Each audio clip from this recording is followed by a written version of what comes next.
기존의 미술관은 주요 기능이 통시적 미술관이었죠. 통시적 미술관이라고 하면 미술 작품의 시대적 배열, 미술 작품의 역사성에 대한 분석을 기본으로 하는 것이 바로 미술관의 역할이었습니다. 그런데 세계 도시 체제로 진입하고 또 이 산업사회가 무르익어서 후기 산업사회로 진입할수록 미술관은 통시적 기능뿐만 아니라 공시적 기능, 즉 미술관이 입지한 그 지역의 속성, 그리고 그 지역의 경제, 문화, 사회적인 요소들이 작동하는 메커니즘의 그 맥락을 드러내야 하는, 또 표현해야 하는 어떤 의무 같은 것들이 강화된 것이죠.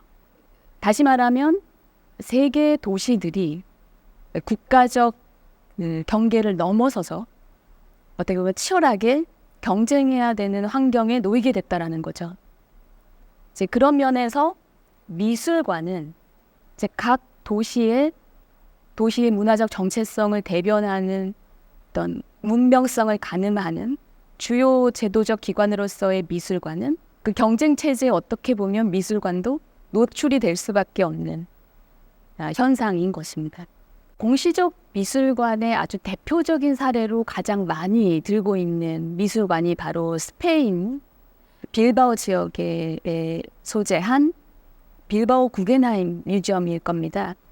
이 미술관 같은 경우에도 이제 산업 구조가 재편되면서 그 지역의 경제가 침체된 있었던 시기에 세계적인 명성이 높은 구겐하임 재단의 근관이 설립이 되면서 굉장히 그 지역의 경제적, 문화적 촉매제 역할을 할 수 있는 미술관으로서 굉장히 주목을 받고 있고 또 그 기준으로 많이 평가를 받고 있는 미술관 중에 하나입니다. 그러니까 이 말은 도시정보의 어떤 성공 그리고 경제적, 문화적 성장을 촉진시키는 데 있어서 특히 현대미술관의 공시적 속성, 즉 스펙터클한 도시적 경험을 담고 있고 또 미술관 자체가 때로는 랜드마크가 되기도 하는 그러한 종류의 속성을 가지게 됨으로써 미술관이 위치해 있는 그 도시가 배경으로서의 도시가 아니라 그 도시 전체가 움직이는 도시 생태계의 한 부분일 수밖에 없다라고 하는 것이죠. 공시적 미술관은 이제 공간적 경험이 이제 중요시되는 미술관 체험을 의미하는데요. 미술관에 들어와서 작품을 감상하고 또 다양한 경험들을 통해서 궁극적으로는 그 도시의 장소를 경험한다 라고도 말씀드릴 수 있을 것 같습니다. 그 역사가 바로 1960년대가 되면 미니멀리즘을 필두로 한 비물질화된 미술에서 더 가속화되어서 후기 산업사회 형태로 나타나게 되는 것이기 때문에 특히 세계화 이후에 후기 산업사회 이후에는 이 경험경제라고 집약해서 부를 수 있는 사람들이 소비하는 것의 궁극적인 형태는 결국 어떻게 보면 독특하고 유용한 어떤 경험일 수밖에 없다라는 것이고 따라서 공시적 미술관은 세계도시 체제 하에서 어떤 그 경험 경제의 가장 핵심적인 그 요소를 담고 있는 기관이다. 그 도시의 경험, 공간적 경험까지도 담아내야 하는 어떤 공시적 미술관으로 이제 변해갔다. 변해가야만 한다.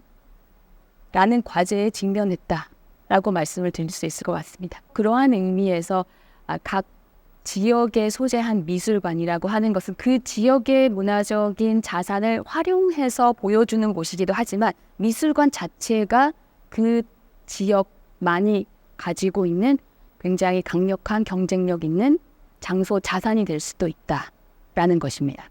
2011년도 지금 보니까 1월 17일 따로 일본 가마쿠라 이요한 선생님 자택에 찾아갔습니다.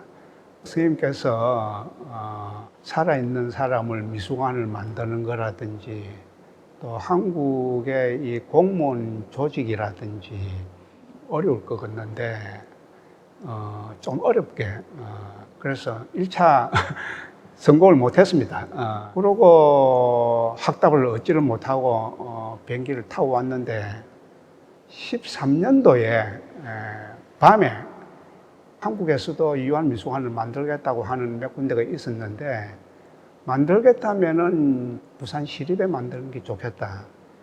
그 희소식을 듣고 다음날 시장님한테 말씀을 드려서 2013년도에 다시 이완 선생님이 자택을 가니까 지금 현재 이 미술관의 위치, 설계, 계획을 완전히 드로잉을 다 해가지고 나한테 주면서 작품 그 당시로서 11점 정도로 내가 알고 있는데 우리 예산은 적으니까 이 작품은 내가 기증을 하겠다. 그래서 그 시에 보고를 하고 2013년도 후반기에 이제 시장님하고 이완 선생님하고 협정식을 맺고 2014년도 3월 달에 착공을 해서 2015년도 4월 10일 날 개관을 했습니다. 아주 속전속결로 그 당시에 그렇게 할 수밖에 없었던 것이 대구에서는 한 230억을 확정을 해가지고 크게 진행을 했고 저희들은 50억이 들면은 이상이 들면은 국가 돈을 받아야 되니까 그렇게 해가지고 이 추진이 늦어서 50억 미만으로 시 예산으로 하자. 유한 선생님이 말씀하시던 적응 미술관, 공간. 그래서 처음에 선생님이 유한 갤러리라고 명칭을 붙였는데 뒤에는 본인이 공간으로 쓰는 게 좋겠다 해서 지금 이완 공간으로 바뀐 겁니다. 지금 그 장소도 선생님하고 같이 언론에서 정했지만 그 장소가 옛날에는 공중 화장실 자리입니다. 그 땅이 시 땅도 있고 국가 땅도 있고 굉장히 그 복잡한 땅이었습니다. 그리고 그 옆에가 고가도로가 있고 이완 선생님이 그 자리를 선택한 것은 그분이 가지고 있는 안목입니다. 도시라는 것은 그런 것이다. 나오시면은 자연 속에, 섬 속에 아주 조용한 곳이 있지만은 부산의 이완 공간은 아주 보잘것없는 화장실 등 터에 도시 고가도로가 지나가는 그런 번화가 속에 이완 공간을 만든 역발상이죠, 이게. 이완 미술 공간을 만들고 부산에 있는 미술인들이 생각하는 거하고 부산 시민이 생각하는 거하고 서울에 계시는 아주 여러분들의 던터를 보는 이야기가 다 다릅니다. 바깥에서는 더 오히려 이완 미술관을 부산 가면 꼭 봐야 되겠다. 너무 자랑스럽다. 외국 작가들 만나면 이완 미술관 너무 훌륭하다. 그래가지고 우리 부산의 어떤 시민들 또 미술인들, 시 모두가 이 이완 공간에 대한 관심, 또 애정, 열정, 또 자랑으로 생각하는 그것이 제일 우선이 되어야 되고 이완 갤러리를 만드는 것은 부산 시민들에게 큰 선물을 안겼다고 생각합니다. 외부로부터 좀 더 많은 사람들을 유치하게 되고 돈을 사용하게 되면서 도시 경제가 순환하게 되고 거기서 어떤 부가 형성되면서 그 도시가 지속적으로 발전할 수 있겠다라는 믿음과 신념에 의해서 랜드마크가 만들어지게 됩니다. 가령 남북한 간에 체제 경쟁을 할 때 70년대, 80년대죠. 그 당시에 경쟁했을 때 가장 중요한 것 중에 하나가 건물 높이 세우기에 대한 게 있었습니다. 가령 북한에는 일제강점기 때 세워졌지만 수풍댐이라는 굉장히 거대한 댐이 있는데 그것도 랜드마크를 볼 수 있거든요. 체제 경쟁 속에서 더 높이 지어야 된다 하는 논리도 지금의 소형강댐을 건설하게 된 그 부분이 있었거든요. 이런 부분들을 봤을 때는 어떤 그런 높이에 대한 거가 각 국가마다의 어떤 경쟁 그리고 발전, 성장과 굉장히 긴밀하게 연결된 게 직관적으로 확인을 할 수 있는 부분이 있죠. 이런 부분이 랜드마크라는 어떤 그냥 띵일 수 있는데 물체로서 그게 어떤 인간의 어떤 발전에 대한 욕망, 그 성장에 대한 평가까지 연결이 되는 것이죠. 어쨌든 랜드마크는 도시정부 차원에서는 90년대도 그렇고 2000년대도 그렇고 지금도 그렇고 계속 이제 랜드마크를 만들어야겠다는 열망이 좀 작용을 하고 있는 거고, 물론 저는 뭐 전문적인 예술에 대해서 잘 알지 못하지만 제가 해석하기로는 이완 작가가 원하는 그 사물들의 배치와 어색하고 어울리지 않을 것 같은 사물들의 마주침, 그런 인카운터 자체가 어떤 예술적인 측면에서의 의도가 있다는 생각이 들었습니다. 이후안의 공간 자체도 어쩌면 백스코, 올림픽 공원, 센턴시티의 높은 초고층 주상폭과 하물며 소음을 유발하는 고가도로까지 그러한 공간 속에서 저 이후안 공간이 나중에 만들어진 거잖아요. 저는 이완 작가에게 직접 질문하지는 않았지만 이완 작가가 갖고 있었던 그 광경에 갖고 있는 어떤 예술적 미학을 보면 결국 그러한 부분들이 센턴시티와 시립미술관 간에 어울리지 않을 것 같아 보이는 이 관계의 항을 결국 고려해가지고 좀 더 관계를 맺기를 하고, 그런 관계 맺기는 단순히 센터시티 내부에 있는 거주민들 간의 연결성이 아니라 부산의 다른 지역이겠죠. 서면일 수도 있고 아니면은 영도일 수도 있고 다른 지역에 있는 사람들, 도시민들하고의 관계까지도 관계 맺기를 할 수 있는 어떤 그런 전초 지점이 이후한 공간이 역할을 하지 않을까라는 좀 생각을 할 수 있을 거라는 과감한 해석을 해보았습니다. 네. 서구 근대는 내가 누구인가를, 내가 무엇을 표현하려고 했는가를, 창조성이 있느냐 없느냐 얘기하죠. 크리에이티비티를 얘기하죠. 그런데 이 인위적인 크리에이티비티를 부정한 거예요. 이거야말로 서구적인 주체의식이라고 본 거예요. 그래서 이완 선생님의 중요성은 뭐냐 하면 이걸 부정하고 가면서 반근대, 근대 초국이라는 용어를 갖고 와요. 그리고 바로 여기에서 자연이 들어오게 되는 거예요, 미술에. 비슷한 시기에 이런 작업들을 하는 많은 작가들이 일원화되어 있지 않았는데 작업만 있었는데 그걸 완전히 반근대의 합리적인 담론으로 만들어서 모노화라는 것을 일본 미술사에 하나의 분명하게 자리매김시키면서 서구 모던으로부터 독립한 포스트 모던으로 진입하는 하나의 궤도를 만든 사람이 이완 선생님이세요. 이완 선생님의 생애를 보면 패스포드의 국경과 관계없이 그걸 건너뛰어서 끊임없이 원심력으로 더 멀리 가시는 분이란 말이에요. 그 원심력에 작동이 된 첫 번째 기지가 부산이었다. 그런데 거기에서 미술관을 만들었다는 것이고 근현대 미술사에서, 그건 한국뿐만 아니라 한일 현대 미술사에서 마찬가지예요. 그렇게 확보한 이완 선생님이기 때문에 부산시립미술관에 이완 공간이 있다는 건 무슨 얘기냐 하면 바로 이완이 했던 이 업적을 가지고 여기에서 부산시립미술관이 주체가 돼갖고 한국미술 담론 생산의 장으로 갈 수 있을 것이다. 장기를 먼저 목표를 세워놓고 중기, 단기를 해야겠죠. 그렇죠? 그래서 문화 인프라라는 건 단순히 건축이라든가 외부에 보이는 공간이나 그런 것들만이 아니라 구체적으로는 미술 내부의 미술사적인 어떤 그 소스로서 그런 것들에 대한 것들을 이제 좀 더 연구하고 세밀하게 연구하고 이 시대에 동시대에 같이 참여할 수 있는 이론가들, 그 다음에 그런 작가들 여기에 참여시키면서 그 담론을 여기서 매년 만들어내고 그리고 그거에 걸맞는 전시를 하고 하면 제가 볼 때는 부산시립미술관은 국립현대미술관과 또 다른 차원의 정말 미술가치 생산의 장이 될 거라고 생각합니다.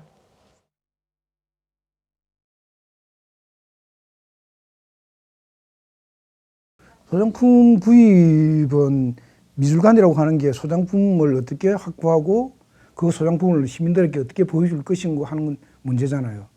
소장품을 구입하는 것은 결국 그 소장품을 구입한 미술관의 그 수준을 이야기해 주는 것이고 또는 그 소장품이 가지고 있는 그 맥락이 그 도시의 미술이 갖고 있는 수준을 이야기해 줄 수 있잖아요. 예산이 있잖아요. 소장품 구입 예산이 있는데 이 예산 안에서 어떻게 구입하는 것이 가장 합리적인가.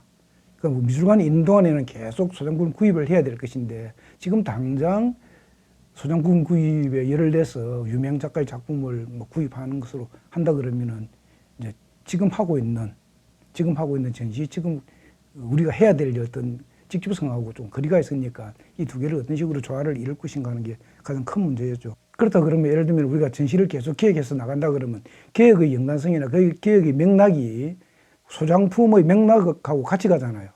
부산시립미술관에 있는 작품이라고 하는 것은 그냥 돈이 있어서 이게 유명한 작품입니까? 이게 유명한 작가입니까? 라고 작품을 사들인 것이 아니고 어떤 특정한 개념 아래 그 작품을 놓았다는 것이기 때문에 그 작품을 밖으로 내놨을 때, 전시를 했을 때, 아, 이 작품 이런 맥락 때문에 이렇게 소장되었구나 하는 것이 분명하게 드러나기 때문에 소장품 구입 이유가 분명하죠.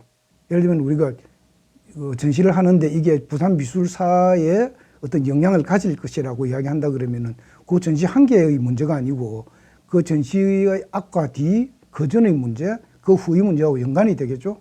그럼 그 전시가 어떤 맥락을 가지느냐에 따라서 부산 미술사를 어떤 식으로 구성할 것인지 수술할 것인지하고 관련이 있을 거 아니에요. 그러니까 그게 연구의 결과일 수밖에 없죠. 사유의 맥락을 봐야 되는 것들이고, 예를 들면 뭐 1980년대 부산에서 무슨 일이 있었는지, 그 시대 사람은 무엇을 생각했는지, 그때 미술인들은 그 시대를 어떻게 보고 어떻게 살았고 무엇을 봤는지를 볼 수 있는 맥락이 있는 소장품이어야 되는데 그냥 그때 좋은 작품들 샀다 이건 좀 곤란하죠. 비싼 돈 주고 좋은 작품 샀다라고 하는 것으로서는 미술관 소장품의 그 가치를 충족시킬 수 없다는 이야기죠. 예를 들면 작품은 좀 미약한데 적어도 부산 미술사의 전체를 볼 때는 이 작품이 수준은 떨어지더라도 이런 관점에서는 이게 참 중요한 역할을 해줄 것이다라고 하는 그런 가치가 없어져 버린 거잖아요. 그 말은 시립미술관에 있는 소장품을 전체로 봤을 때 어떤 맥락에서 이 소장품을 가지고 있는지를 모르겠다라고 하는 거죠. 다른 말하면 소장품이 정체성이 없는 거야. 부산 시립미술관이라고 하는 그 명백한 이미지가 있으려고 그러면은 소위 연구형 전시와 연구형 소장품 구입이 딱 따라야 되는 것들이죠. 그게 아니면은 그냥 평범한 미술관에 지나지 않죠. 전시장에 지나지 않게 되죠. 그렇게 되는 거는 순식간에 그렇게 되는 거잖아요. 미정은 첫 번째가 컬렉션에서 출발하는 거죠. 그러니까 미술관의 정체성하고 그냥 그대로 직결되는 거죠. 루브르 미술관을 뭐 모나리자 없이 우리 상상할 수 없잖아요. 가장 핵심에 놓이는 그 미술관의 그 방향 혹은 성격, 지향점과 1차적으로 가장 긴장된 관계에 놓이는 건 컬렉션이라고 생각해요. 그러니까 컬렉션과 관련된 것은 큰 틀에서 정책적으로 누가 관장을 오든 누가 큐레이터로 오든 방향성을 굉장히 느린 변화는 있을 수 있어도 급격한 변화가 있을 수는 없다고 생각해. 어떤 미술관에 갈 때는 꼭 기획전 때문에 간 게 아니라 그 지역의 대표적인 미술관으로서 부산시립미술관에 올 거예요. 부산의 경우. 근데 그러면 부산시립미술관에 가야지 볼 수 있는 작품들이 구성되지 않으면은 거기에 별도로 올 필요가 없죠. 좋은 작품만 보러 오는 건 아니라고 생각해. 그렇죠? 모마가 세계 미술의 그 중심인 것 같고 스탠다드인 것 같잖아요. 근데 이제 한번 보세요. 미국의, 유럽의 전위적인 그 진보적인 태도를 가진 작가들이 유럽에서 허용이 안 됐을 때 그것을 끌어다가 모마에다 박아서 그 유럽의 진보성을 자신의 진보성으로 만들어 버렸어. 뭐 피카소의 아비뇽 아가씨들이 그렇게 유명해질 수 있는 건 모마의 컬렉션이 돼서 그 자리에 앉혀지면서 일어나는 일 아니야. 그를 통해서 아니요, 그 컬렉션을 통해서. 정말 컬렉션 전체만 가지고 굉장히 심도 있게 논의를 해볼 필요는 있어요. 이게 른네위기라고는 그 미술사가이자 비평가가 있어. 그 사람이 그 루브르 미술관 소개책자에 글을 썼는데 한 미술관은 마치 나무가 그 식수가 돼서 자라는데 이렇게 자랄 거라는 거야. 자라는데 그 줄기가 그늘을 들여지는 면서 이제 점점점 자라는데 그 그늘의 크기는 줄기의 번성함은 뿌리의 번성함하고 같이 동반한다. 그러니까 여기서 중심 나무가 심겨져 있는 거기. 여기 부산이죠, 부산. 부산이 무엇인가를 명확하게 읽어내는 노력을 해줘야 되는 거죠. 그런데 부산 사람들만 가지고 부산이 설명이 안 돼. 부산을 알기 위해서는 부산을 스스로 비교해서 볼 수 있는 관계되어지지 않으면 안 되는 그런 외부가 있어요. 그게 뭐 광주일 수도 있고 대구일 수도 있고 서울일 수도 있고 뭐 기타 지방일 수도 있고 그리고 그것이 외국일 수도 있고 외국인데 반드시 뉴욕이 더 중요하다, 파리가 더 중요하다가 아니라 부산에 훨씬 더 임팩트가 있는 도시가 있을 수 있어요. 국제성의 방향도 무규정적인 국제성이 아니라 부산이라고 하는 그 국제 항구 도시로서 추구하고 싶은 방향성과 관련되는 거지. 모든 나 아닌 외국의 유명 작가들은 아니라고.